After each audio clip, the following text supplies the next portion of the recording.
Hello बच्चों, तो आप सभी का हमारा इस यूट्यूब चैनल मिशन 2 पे आप लोगों का स्वागत है। तो बच्चों, आज ये वीडियो क्लास 8 के छात्रों के लिए बहुत ज़्यादा इंपॉर्टेंट होने वाली है, क्योंकि आज हम लोग साइंस का बच्चों विज्ञान पेपर का ओरिजिनल पेपर देखने जा रहे हैं। ठीक है, कि किस तरीके का सवाल जो आप लोग के एग्जाम में आएगा 13 अप्रैल को। ठीक है, आप लोग का एग्जाम कब स्टार्ट है? तो 13 अप्रैल को आप लोग का एग्जाम होने वाले बच्चों, ऑल सब्जेक्ट का। ठीक है, सारा सब्जेक्ट का। ठीक है, और प्रत्येक सब्जेक्ट में कितना कितना मार्क्स का आएगा बच्चों? 50-50 क्वेश्चन, 50 मार्क्स का आएगा। ठीक है, तो आज हम लोग बच्चों इस विज्ञान पेपर का ओरिजिनल पेपर को देखेंगे। ये पेपर जो है बच्चों आप लोग का 2022 का पेपर है। ठीक है, कि आप लोग का किस तरीके का सवाल जो आया था, आइए हम लोग इस वीडियो में देखेंगे। और आप लोग के एग्जाम के दृष्टि से अगर देखें बच्चों, तो प्रीवियस ईयर क्वेश्चन पेपर करना बहुत जरूरी होता है, क्योंकि क्वेश्चन जो होता है बच्चों वही कहीं ना कहीं कुछ क्वेश्चन को उठाकर वहीं से प्रीवियस से ही दिया जाता है। ठीक है, तो चलिए फिर आज हम लोग देखते हैं कि आज का हमारा 50 इंपॉर्टेंट क्वेश्चन हमारा क्या है। ठीक है, चलिए हम लोग आज 50 इंपॉर्टेंट क्वेश्चन को देखते हैं। चलिए स्टार्ट करते हैं। सबसे अगर बात करें हमारा 1 नंबर से, ठीक है, तो 1 से 50 तक का आप लोग का मैथ करवा दिया गया था। ठीक है, आप 51 से लेके 100 नंबर तक, ठीक है, 51 से 100 नंबर तक एकदम सेम इसी तरीके का एग्जाम में आने वाला है बच्चों। ठीक है, आप लोग का 150 क्वेश्चन आएगा। कितना क्वेश्चन? 150। एक सब्जेक्ट का नहीं बच्चों, 3 सब्जेक्ट का। पेपर 2 का ये 150 क्वेश्चन आएगा, जिसमें से 50 मैथ का, 50 साइंस का और 50 सोशल साइंस का। ठीक है, तो 50 मैथ का हमने पहले करा दिया है। अगर आप उसे नहीं देखे हैं तो जाकर जरूर देख लें। ठीक है, अब हम लोग इस साइंस का हम लोग 50 क्वेश्चन को देखेंगे। सबसे पहला क्वेश्चन क्या है मेरे बच्चों? बल है। बल का क्या होगा? केवल परिणाम होता है, केवल दिशा होती है, परिणाम और दिशा दोनों होता है, इनमें से कोई नहीं। तो आप लोगों को पता होना चाहिए कि बल कैसी राशि है मेरे बच्चों? तो सदिश राशि है। कैसी राशि है? सदिश राशि। और सदिश राशि किसे कहते हैं? जिसका परिमाण भी हो और दिशा भी हो, दोनों हो। तो ऑप्शन नंबर 3 इसका राइट हो जाएगा। सिंपल सी बात है। चलिए 52 नंबर सवाल। ठीक है, कितना आसान सवाल आया था। देखिए, दाब का मात्रक है, तो दाब का मात्रक क्या है मेरे बच्चों? पास्कल, न्यूटन प्रति वर्ग मीटर, या फिर एक या दो दोनों। ठीक है, तो बच्चों दोनों हो जाएगा। ठीक है, दाब का जो मात्रक है ना आपका, पास्कल भी है और न्यूटन प्रति वर्ग मीटर भी है। ठीक है, तो ऑप्शन नंबर 3 इसका राइट हो जाएगा। चलिए आगे देखते हैं हम लोग 53 नंबर। आवृत्ति का मात्रक क्या है मेरे बच्चों? ठीक है, तो आवृत्ति का मात्रक एकदम लॉलीपॉप सवाल क्या है? हर्ट्ज है ना। कितना बार आप लोग को बताएं क्वेश्चन को, है ना? 3। चलिए ऑप्शन नंबर 3 इसका राइट हो जाएगा। आगे देखते हैं लोग, ध्वनि संचरित तो हो सकती है मेरे बच्चों। ठीक है, तो किस में हो सकती है? केवल ठोस में, केवल द्रव में, कोई केवल वायु या गैसों में, या ठोस द्रव गैसों, तीनों में। ठीक है, तो ध्वनि जो संचरित होता है बच्चों, तो तीनों में होता है। ठीक है, ठोस हो या फिर वो द्रव हो या फिर वो गैस हो। ठीक है, तीनों में होता है। ठीक है, क्वेश्चन थोड़ा सा और इसको डीपली करते हैं बच्चों। तो ध्वनि जो है कहाँ संचरित नहीं होता है? ठीक है, तो आपको याद रखना है, निर्वात में संचरित नहीं होता है। ठीक है, क्वेश्चन पलट भी सकता है मेरे बच्चों, तो ध्यान रखना है, कुछ कुछ चीज को डीपली समझना है। ठीक है, हाँ, अब देखिए 55 नंबर सवाल क्या लिखा हुआ है? बल क्या कर सकता है? तो गति को बढ़ाता है, गति को घटाता है, वस्तु के आकार को बदलता है, इनमें से सभी। ठीक है, व्हाट कैन फोर्स डू? ठीक है, तो क्या कर सकता है? इंक्रीज स्पीड को कर सकता है, डिक्रीज कर सकता है, change the shape of the object, या फिर ऑल ऑफ दिस। ठीक है, तो बच्चों बल जो है ना, गति को बढ़ाता भी है, गति को घटाता भी है, और आकार में भी चेंजेस कर सकता है। इनमें से सभी इसका राइट आंसर हो जाएगा। चलिए 56 नंबर सवाल देखते हैं हमारा क्या था। कुएं से पानी खींचना कैसा बल है? आकर्षण बल, अभिकर्षण, या दोनों, या इनमें से कोई नहीं। तो बच्चों कुएं से हम क्या कर रहे हैं? पानी को खींच रहे ऊपर की तरफ, तो ये आपका अभिकर्षण बल हो जाएगा। ऑप्शन नंबर 2 इसका राइट हो जाएगा। आगे देखते हैं हम लोग, भार का मात्रक क्या है? तो न्यूटन, किलोग्राम, या दोनों, या इनमें से कोई नहीं। तो भार का जो मात्रक है बच्चों, न्यूटन। याद रखना, भार का मात्रक क्या है? भार और बल दोनों का मात्रक न्यूटन है, याद रखना। ठीक है, चलो आगे देखते हैं हम लोग, आपतन कोण, प्रवर्तन कोण बराबर होते हैं। तो कब बराबर होता है बच्चों? सदैव बराबर होता है, ऑलवेज, या फिर कभी कभी। ठीक है, या फिर विशेष दशाओं में, या कभी नहीं। ठीक है, तो बच्चों आपतन कोण और प्रवर्तन कोण जो होता है वो आपका हमेशा सदैव बराबर होता है, ऑलवेज का ऑलवेज बराबर होता है, याद रखना। आगे देखते हैं हम लोग 59 नंबर सवाल कि हम किसी प्रदीप्त वस्तु को देख सकते हैं जब प्रकाश क्या होती है? उससे उत्सर्जित होकर आंखों तक पहुंचता है? नहीं, ये गलत है। जब आप प्रदीप्त वस्तु हैं, जब जलबे नहीं करेगा तो उससे उत्सर्जित होगा कहाँ से? ठीक है, उससे हमारी आंखों की ओर परिवर्तित होता है ना। प्रकाश जो है उससे हमारी आंखों की ओर परिवर्तित होता है, तभी हम अप्रदीप्त वस्तुओं को देख सकते हैं। ऑप्शन नंबर 2 इसका बिल्कुल राइट हो जाएगा। आगे देखते हैं हम लोग 60 नंबर सवाल। वह नेत्र का वह भाग जो इसमें प्रवेश करने वाले प्रकाश को नियंत्रित करता है क्या कहलाता है? ठीक है, तो नेत्र में अगर प्रकाश आपका आ रहा है, ठीक है, आपके आंख में प्रकाश आ रहा है, तो उसको नियंत्रित कौन करता है? आइरिस करता है, कॉर्निया या लेंस या रेटिना, ठीक है, तो आइरिस करता है मेरे बच्चों, ठीक है। जैसे कि आपका अगर बहुत तीव्र प्रकाश आ रहा है तो आप क्या करते हो, अपने आइरिस को कम कर लो, अपने आंखों को छोटा कर लेते हो, है ना, और अगर कहीं दिख ही नहीं रहे तो आप अपने आंख को बड़े बड़े कर लेते हो, ठीक है। तो ये नियंत्रित कौन करता है मेरे बच्चों? तो आइरिस करता है, ठीक है। आगे देखते हैं हम लोग 61 नंबर सवाल, क्या लिखा हुआ है? इनमें से कौन विद्युत धारा का सुचालक है, ठीक है। तो सुचालक पूछ रहा है, देखो ऑप्शन कटा हुआ है, हम ऑप्शन लिख दे रहे हैं। पहला ऑप्शन है लकड़ी, दूसरा रबड़, और तीसरा ऑप्शन था आपका कागज, ठीक है, तीसरा ऑप्शन क्या था? कागज, और चौथा ऑप्शन था पीतल, ठीक है, क्या था? पीतल, ठीक है। तो अब बताइए कि इनमें से कौन विद्युत धारा का सुचालक है? तो पीतल, पीतल जो है बच्चों ये विद्युत धारा का सुचालक है। पीतल में अगर हम एक साइड करंट को सटाते तो दूसरा साइड ये हमारा चला जाता है, ठीक है, तो ये विद्युत धारा का सुचालक है। लकड़ी में जाएगा नहीं जाएगा, रबड़ में जाएगा नहीं जाएगा, कागज में जाएगा नहीं जाएगा, ठीक है। चलो आगे देखते हैं लोग 62 नंबर सवाल, विद्युत धारा उत्पन्न करता है तो कौन करता है बच्चों? विद्युत केवल उसमें प्रभाव, केवल रासायनिक प्रभाव, केवल चुंबकीय प्रभाव, या उसमें चुंबकीय या रासायनिक, तीनों, ठीक है। तो बच्चों तीनों, है ना, ऑप्शन नंबर 4 इसका राइट हो जाएगा। आगे देखते हैं हम लोग, निम्नांकित में से कौन सा घोल विद्युत का सुचालक है, ठीक है। तो सुचालक कौन है? नींबू का रस, नल का पानी, सिरका, खाद्य तेल, ठीक है।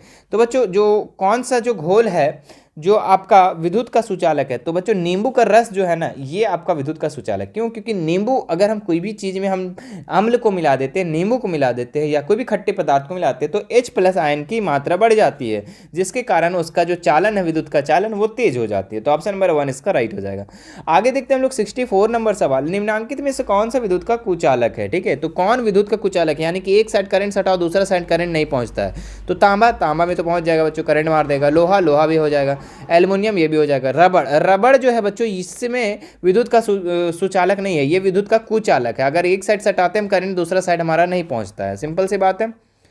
65 नंबर सवाल देखेंगे आप लोग, वह आधातु जो विद्युत का सुचालक है, तो कोयला, ग्रेफाइड, गंधक या नाइट्रोजन, ठीक है। तो इसका जो राइट आंसर हो जाएगा बच्चों ग्रेफाइड, है ना। जो पेंसिल के अंदर जो लीड होता है जो आपके ब्लैक कलर का होता है वो ग्रेफाइड होता है बच्चों, और वो विद्युत का सुचालक होता है। और वो एक आधातु है, ऐसा नहीं कि धातु, हम लोग को पता है सामान्यतः धातु में विद्युत का सुचालक होती है, लेकिन एक आधातु है बच्चों जो अपवाद में है, एक्सेप्शन में है ना। ग्रेफाइड क्या है आपका? विद्युत का सुचालक है, याद रखना आपको, ठीक है। एक ऐसा धातु जो विद्युत का सुचालक है तो ग्रेफाइड, है ना, पेंसिल के अंदर वाली लीड, ठीक है।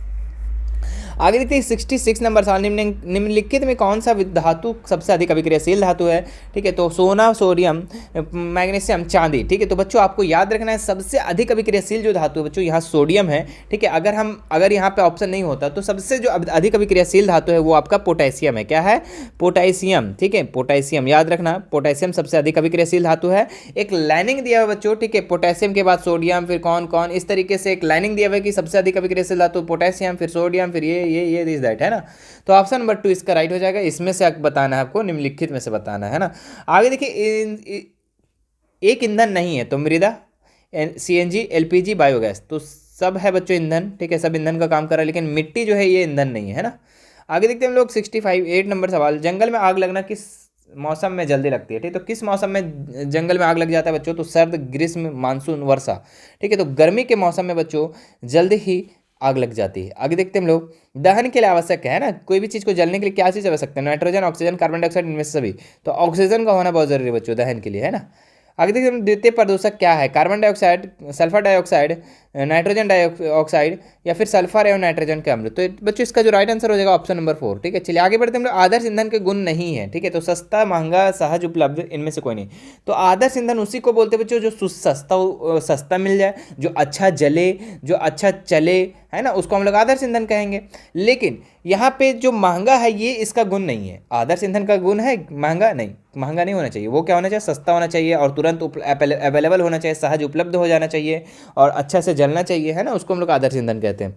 आगे देखते हैं हम लोग, एरोसोल किन सूक्ष्म कणों का बादल है, ठीक है। तो ठोस कण, तरल कण, या फिर दोनों, या इनमें से कोई नहीं। तो दोनों इसका आंसर हो जाएगा बच्चों, ठीक है। आगे देखते हैं हम लोग 73 नंबर सवाल, आग उत्पन्न करने के लिए आवश्यक है, ठीक है। तो आग उत्पन्न करने के लिए क्या आवश्यक है? ईंधन, वायु, उष्मा, सभी। तो सभी चीज होना चाहिए, है ना, आग को उत्पन्न करने के लिए ईंधन की भी जरूरत है, वायु का भी और उष्मा का भी। आगे देखते हैं हम लोग, मोमबत्ती की ज्वाला का कौन सा भाग सबसे गर्म होता है बच्चों? तो बाह्य क्षेत्र, मध्य क्षेत्र, आंतरिक क्षेत्र, तलमंडल, ठीक है। तो आप मोमबत्ती जब जलाते हो तो जो सबसे ऊपरी पाद होता है बच्चों, ऊपरी परत, ऊपरी वाला भाग होता है उसमें सबसे ज़्यादा गर्म होता है। होता है ना, तो ऑप्शन नंबर 1 इसका राइट हो जाएगा, बाह्य भाग। ठीक है, कौन सी गैस अत्यंत विषैली होती है बच्चों, तो कार्बन मोनोऑक्साइड, ऑप्शन नंबर 3 इसका राइट हो जाएगा। ठीक है, जल्दी फटाफट करते हैं हम लोग। चलिए आगे देखते हैं हम लोग, कोशिका का नाम किस जीव के वैज्ञानिक ने सर्वप्रथम दिया, तो रॉबर्ट हुक दिया बच्चों, और कब दिया था, 1665 में कोशिका की खोज किसने किया था, तो रॉबर्ट हुक ने किया था। ठीक है, सारा सवाल बच्चों इसमें हमने लगभग करा दिया है पहले भी। ठीक है, देखिए अभी 2022 में तो ये क्वेश्चन पूछा गया था, लेकिन इससे पहले भी मैं 2023 का प्रिपरेशन के लिए मैंने 8 मॉडल सेट, ठीक है, प्रत्येक सब्जेक्ट का 8 मॉडल सेट कंप्लीट करवा दिया, जिसमें से सारे क्वेश्चन ये सब ऐड है लगभग। मैंने देखा अभी जहाँ तक करते हुए, तो ये सारा क्वेश्चन ऐड है। तो जरूर आप लोग जाकर सभी सब्जेक्ट का 8 मॉडल सेट जरूर देख लें। ठीक है, और अपने एग्जाम में तभी जाएं। ठीक है, एग्जाम में तभी जाएं जब आप 8 मॉडल सेट को जब कंप्लीट कर लोगे। ठीक है, मैथ का, साइंस का, सोशल साइंस का, हिंदी का, सारा सब्जेक्ट का आपको वहाँ पे मिल जाएगा बच्चों। ठीक है, तो जाकर देख ले, प्लेलिस्ट बना हुआ है इसका 8 मॉडल सेट का, आप वहाँ पे जाकर देख सकते हैं। ठीक है, कोई भी दिक्कत होती है हमारे इंस्टाग्राम पे मैसेज कर सकते हैं, उसका लिंक डिस्क्रिप्शन में है। ठीक है, चलो आगे देखते हैं हम लोग। 77 नंबर सवाल, निम्नलिखित में सबसे छोटी कोशिका क्या है। ठीक है, तो माइक्रोप्लाज्मा, अमीबा, श्वेत रक्त कणिका, लाल रक्त कणिका। ठीक है, तो इसका आंसर जो हो जाएगा मेरे बच्चों क्या हो जाएगा, तो सबसे छोटी जो कोशिका है ये आपका माइक्रोप्लाज्मा है, ऑप्शन नंबर 1 इसका राइट हो जाएगा। आगे देखते हैं हम लोग, संचरणीय रोग का सबसे मुख्य कारक क्या है। ठीक है, तो चींटी, ड्रैगन मक्खी, मकड़ी, घरेलू मक्खी। तो संचरणीय रोग का सबसे मुख्य कारक जो बच्चों ये क्या है, घरेलू मक्खी, ऑप्शन नंबर 4 इसका राइट हो जाएगा। आगे देखते हैं हम लोग, सूक्ष्म जीव कहाँ पाए जाते हैं, तो जल में, वायु में, मिट्टी में, इन सभी जगहों में, तो सभी जगहों में पाया जाता है ना। आगे देखते हैं हम लोग, जंतुओं में जनन की कितनी विधियां हैं, तो 2 विधियां हैं ना। आगे देखते हैं हम लोग, नर मादा का संलयन क्या कहलाता है, तो निषेचन कहलाता है बच्चों। क्या कहलाता है, निषेचन कहलाता है, लेकिन है क्या, ऑप्शन में नहीं है। ठीक है, तो क्या हो जाएगा, इनमें से कोई नहीं। आगे देखते हैं हम लोग, अण्डप्राजक जंतु कौन सा है, तो मेंढक, छिपकली, मुर्गी, इनमें से सभी। तो अंडा कौन देता है, तो मेंढक भी देता है, छिपकली भी देता है, मुर्गी भी देता है, तो इनमें सभी इसका राइट आंसर हो जाएगा। कोशिका का ऊर्जा घर किसे कहा जाता है बच्चों, ऊर्जा गृह किसे कहा जाता है, तो ये आपका माइटोकॉन्ड्रिया को कहा जाता है। ठीक है, ऊर्जा गृह, बिजली घर, सब इसी को बोला जाता है ना। आगे देखते हैं लोग, डेंगू परजीवी का वाहक है ना, मादा एडिस मच्छर, घरेलू मक्खी, मादा एनोफिलीज मच्छर, कॉकरोच। ठीक है, तो डेंगू जो परजीवी वाहक है बच्चों ये मादा एडिस मच्छर का। आगे देखते हैं, स्त्रियों में जनन आयु का प्रारंभ उस समय होता है जब उनके ऋतुस्राव प्रारंभ होता है, स्तन विकसित होने का प्रारंभ होते हैं, शारीरिक भार में वृद्धि होने लगती है, शारीरिक लंबाई बढ़ती है। तो स्त्रियों में जनन आयु का प्रारंभ उस समय होता है बच्चों, कब, जब ऋतुस्राव प्रारंभ हो जाता है। ठीक है, जब पीरियड्स स्टार्ट हो जाते हैं तब होती है। ठीक है, आगे बढ़ते हैं हम लोग, मलेरिया रोग का कारण है क्या है, प्रोटोजोआ, विषाणु, जीवाणु, कवक। ठीक है, तो मलेरिया रोग का कारण क्या है मेरे बच्चों, तो ये आपका ऑप्शन जो हो जाएगा आप लोग का 1 नंबर, प्रोटोजोआ। ठीक है, आगे बढ़ते हैं हम लोग, स्त्रियों में होने वाला मासिक स्राव, ठीक है, जो आपका होता है इसका अवधि क्या है। ठीक है, लड़कियों में जो होता है मासिक स्राव, पीरियड्स होती है, वो कितने दिनों में होती है, 22 दिन, 14 दिन, 35 दिन, 28 दिन। तो 28 दिन इसका राइट आंसर हो जाएगा बच्चों। ठीक है, लगभग 28 दिन।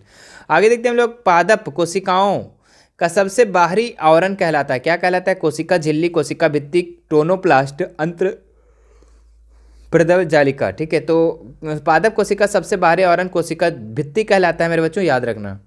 अगर मुर्गी के बच्चे को क्या कहते हैं, तो चूजा कहते हैं, ऑप्शन नंबर 2 इसका राइट हो जाएगा। आगे देखते हैं हम लोग, शुक्राणु कैसे होते हैं बच्चों, तो सूक्ष्म, छोटे या बहुत सूक्ष्म या छिन्न, तो छिन्न होते हैं बच्चों। ठीक है, आगे देखते हैं हम लोग, निम्न में से कौन सा आहार किशोर के लिए सर्वोचित है। ठीक है, तो चिप्स, नूडल, केक, रोटी, दाल, सब्जियां, चावल, नूडल्स, बर्गर, शाकाहारी, टिक्की, चिप्स तथा लेमन। ठीक है, तो अगर हम एक किशोर के लिए सर्वोचित बात करें, सबसे अच्छा आहार के बारे में बात करें, तो ये आपका 2 रोटी, दाल, सब्जी हो जाएगा, ऑप्शन नंबर 2 इसका राइट हो जाएगा, है ना। आगे देखते हैं हम लोग, एड्स किसी संक्रमित व्यक्ति से दूसरे संक्रमित में किसके जरिए फैल सकता है, तो भोजन से, रुधिराधान से, साँचे, कंधे के प्रयोग से, मच्छर के काटने से। ठीक है, तो इसका आंसर जो हो जाएगा बच्चों आप लोग का रुधिराधान से।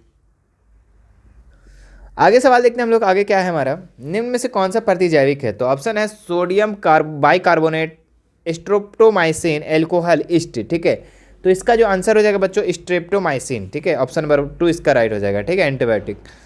ईस्ट का उपयोग निम्न में से निम्न के उत्पादन में होता है, ईस्ट का उपयोग निम्न के उत्पादन में होता है। ठीक है, चीनी, एल्कोहल, हाइड्रोक्लोरिक अम्ल, ऑक्सीजन। ठीक है, तो इसका आंसर जो हो जाएगा बच्चों आप लोग का एल्कोहल। ईस्ट का उपयोग कहाँ पे होता है, एल्कोहल का निर्माण में, एल्कोहल के उत्पादन में। आत्महत्या की थैली किसे कहा जाता है, एकदम लॉलीपॉप सवाल बच्चों। ठीक है, चलो कमेंट करो फटाक से, बहुत बार बता दिए सब, सारा सवाल को हम पहले कंप्लीट करवा दिए। ठीक है, अभी तो हम लोग रिविजन एक तरह से देखो यार, रिविजन कर रहे हैं ना। लड़कियों में अंतरास्रावी ग्रंथियों के हार्मोन के उत्सर्जित होता है, तो एस्ट्रोजन होता है बच्चों। ठीक है, दूध में दही को बदलने वाला सूक्ष्मजीव, चलो बताओ इसको भी। प्लाज्मोडियम ईस्ट शैवाल लैक्टोबैसिलस, ठीक है। तो इसका आंसर जल्दी से बताओ फटाक से, इसको भी कमेंट करो फटाफट, ठीक है। चलो बहुत पढ़ा दिए हैं सब, ठीक है, सबको कमेंट करो फटाफट। आगे देखते हैं हम लोग, प्रोटीन निर्माण का संश्लेषण होता है लाइसोसोम, राइबोसोम, माइटोकॉन्ड्रिया, गोल्गी का है, ठीक है। तो प्रोटीन निर्माण का संश्लेषण जो होता है बच्चों, ये आपका राइबोसोम होता है। ऑप्शन नंबर इसका 2 इसका राइट हो जाएगा। अगला सवाल है यहाँ पे, निम्न में से कौन सा जीवाणु जनित रोग है, ठीक है। तो यहाँ पे ऑप्शन है चेचक, रेबीज, क्षय रोग, खसरा, ठीक है। तो इसका आंसर हो जाएगा बच्चों क्षय रोग, ठीक है। आगे देखते हैं हम लोग, हार्मोन क्या है। तो ये हार्मोन भौतिक पदार्थ है, रासायनिक पदार्थ, या दोनों, या इनमें से कोई नहीं, ठीक है।